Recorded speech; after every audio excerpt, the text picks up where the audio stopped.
दयावान भूत और संजू की कहानी। संजू की चाची अपने लिए थाली में भरकर ताजा खाना और संजू के लिए बासी दाल रोटी लेकर आई और संजू के सामने परोस दिया। ले खा ले जल्दी से, इसके बाद घर के सारे काम कर दे। चाची, सिर्फ दाल रोटी, वह भी बासी? अरे वाह, नखरे तो देखो साहबजादे के, काम के न काज के, दुश्मन अनाज के। शुक्र मनाओ, ये भी नसीब हो रहा है। तेरा बाप क्या कोई खजाना छोड़कर गया है कि तुझे हलवा पूड़ी खिलाऊं? चाची, आपने खुद के लिए चावल, दाल, भाजी, दही, सलाद, अचार सब कुछ लिया और मेरे लिए ये खाना? मैं तेरी कमाई नहीं खाती हूँ। तुझे जो मिल रहा है चुपचाप खा ले, नहीं तो भूखा मरेगा। अच्छा ठीक है चाची, मुझे एक आम का अचार ही दे दो, उसी के साथ रोटी खा लूंगा। यह दाल तो गले के नीचे नहीं उतरेगी। अब कुछ नहीं मिलेगा, खाना है तो खा, नहीं तो भाड़ में जा। संजू बेचारा मन को मारकर किसी तरह सूखी रोटी खाना शुरू करता है। संजू दुखी होकर घर के बाहर निकलता है और जंगल के रास्ते पर चलने लगता है। संजू को जंगल में छोटे से घर में एक भयानक भूत दिखाई देता है, जिसकी पीठ संजू की तरफ है। मुझे भूख लगी है, पीछे ही मेरा खाना आ गया। अब मैं जल्दी से जल्दी इसे खाऊंगा। संजू डरकर छुपने लगता है। कौन हो तुम? यहाँ कैसे आए? मैं संजू, मुझे भूख लगी थी तो सोचा जंगल में कुछ फल खा लूंगा और अपनी भूख मिटा लूंगा। क्या तुम्हारे घर में तुम्हें खाना नहीं मिलता?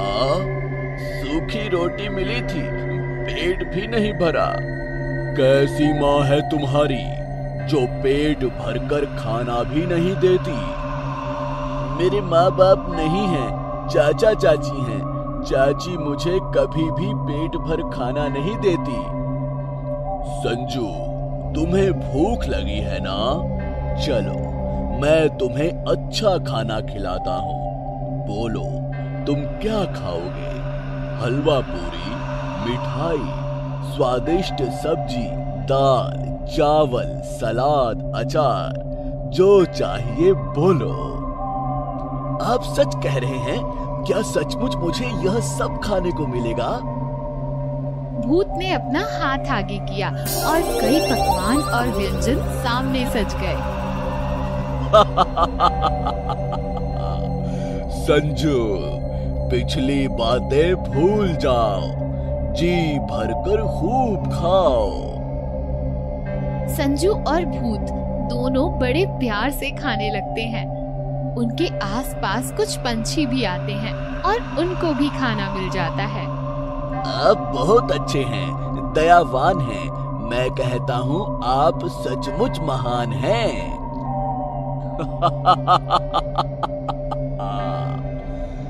यह लो, मैं तुम्हें एक जादुई घोड़ी देता हूँ। तुमने अब तक दर्द से भरी हुई जिंदगी गुजारी है, अब तुम्हें खुशियां देने की मेरी बारी है। मैं तुम्हें एक घोड़ी दे रहा हूँ। यह बहुत प्यारी है, चमत्कारी है।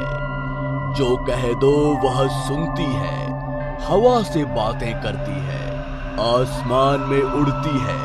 इसे हंसाओ तो हंसती है, मुख से सोना उगलती है। ऐ घोड़ी, हंसकर दिखला दे, मुंह से कुछ सोना बरसा दे। घोड़ी गिनगिनाकर हंसने लगी और उसके मुंह से स्वर्ण मुद्रा बरसने लगी। यह लो संजू, दौलत सारी, अब घोड़ी की करो सवारी। ऐसा कभी मैंने सपने में भी नहीं सोचा था। यह सब अद्भुत है, चमत्कार है। संजू घोड़ी पर सवार होकर आगे चल दिया। रास्ते में गेंडा, हाथी और शेर आ गए। खतरा आया अपने पास, ए घोड़ी चल उड़ आकाश।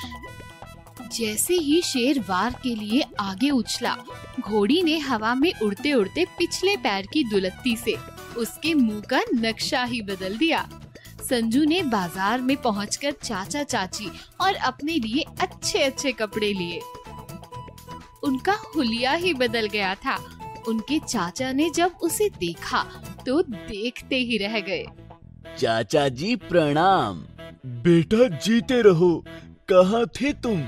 चलो घर चलो, तुम्हारी चाची का हाल बहुत बुरा है। न खाती है, न बोलती है, न उठती है, न डोलती है। चाचा जी आप आइए, घोड़ी पर बैठ जाइए। जल्दी से अपने घर जाएंगे, चाची का अच्छा इलाज कराएंगे। चाची जी प्रणाम। यह आपको क्या हो गया है? बेटा जीते रहो, ये सब मेरी ही करनी का नतीजा है। पर तू ही मेरा सच्चा भतीजा है। तुझे सताया, ये फल पाया। मुझे माफ कर दे बेटा। आप बड़ी हैं, माफी मत मांगिए। चाचा जी, चाची जी, अब मेरी प्यारी घोड़ी का चमत्कार देखिए।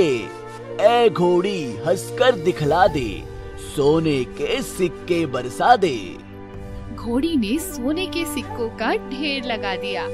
संजू चाची का अच्छा इलाज कराता है और वे ठीक हो जाती हैं। चाची भोजन में बहुत सारे व्यंजन सजाकर संजू और चाचा के सामने परोसती हैं और सभी लोग खुशी खुशी रहने लगते हैं।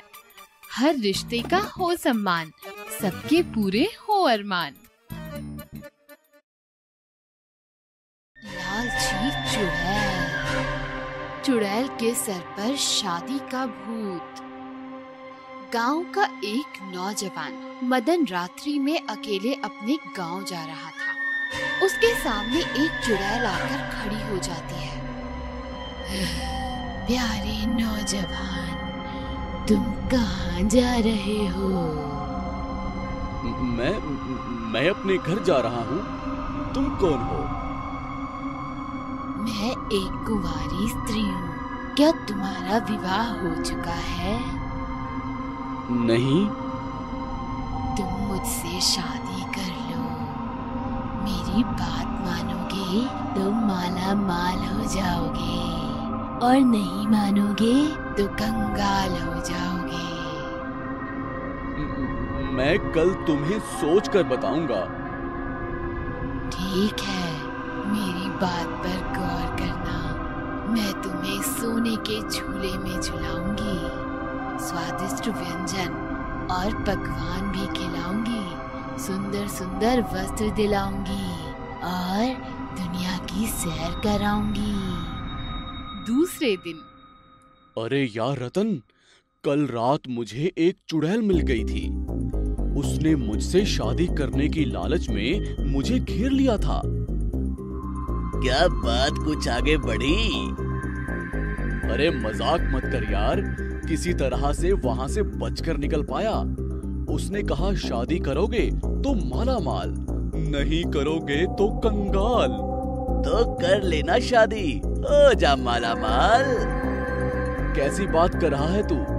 तू ही कर ले उससे शादी और हो जा माला माल। अरे भाई, मुझे भी उस चुड़ैल से बचाओ।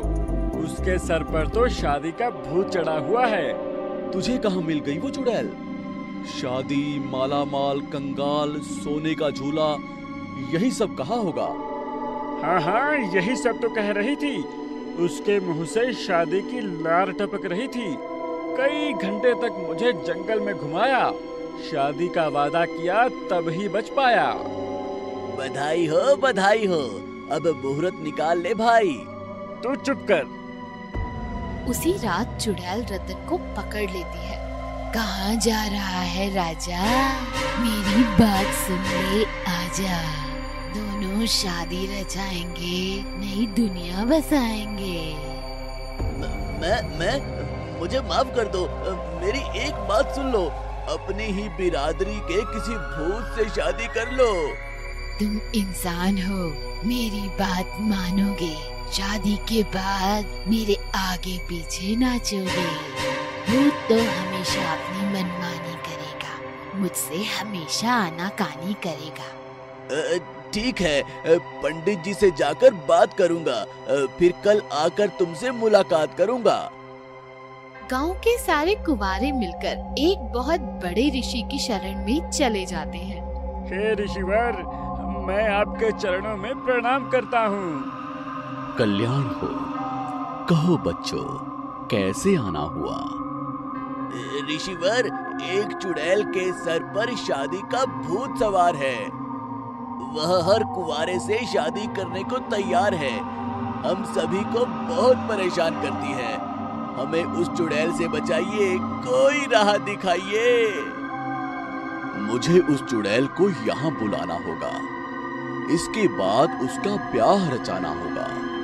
इसका मतलब हम लोगों में से किसी एक को बलि का बकरा बनाया जाएगा, उसी के साथ उसका ब्याह रचाया जाएगा। नहीं नहीं, तुम लोग चिंता मत करो, मैंने एक अलग योजना बनाई है। सुनो, यह एक कुंवारी लड़की थी जो शादी के पहले ही एक दुर्घटना की शिकार हो गई और चुड़ैल बन गई।